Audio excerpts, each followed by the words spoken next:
Assalamualaikum warahmatullahi wabarakatuh. Sampurasun. Kahatur Bapak Deddy Mulyadi selaku Gubernur Jawa Barat.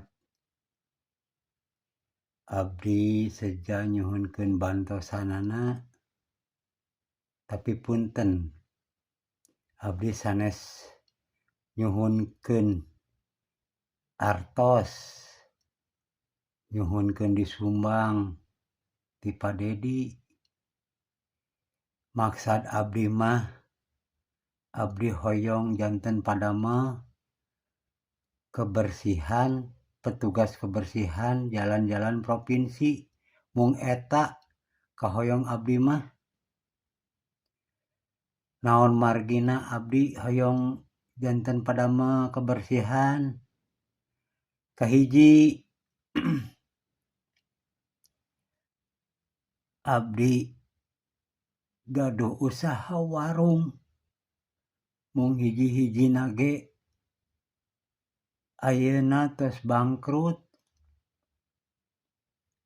tutup, tos teu aya pangala panghasilan abdi sadidinten. Tah ku kituna abdi nyuhunkeun pitulungna manawi aya kesempatan kanggo abdi kanggo babakti ngiring ngajantenkeun Jawa Barat istimewa. Sanaos ayeuna abdi geus tos 61 taun. Sareng punten abdi nyaeta teu gaduh keahlian di bidangna naon.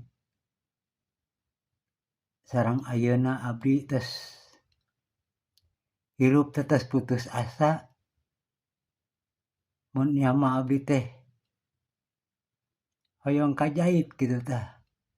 Kahirupan abdi kapayuna.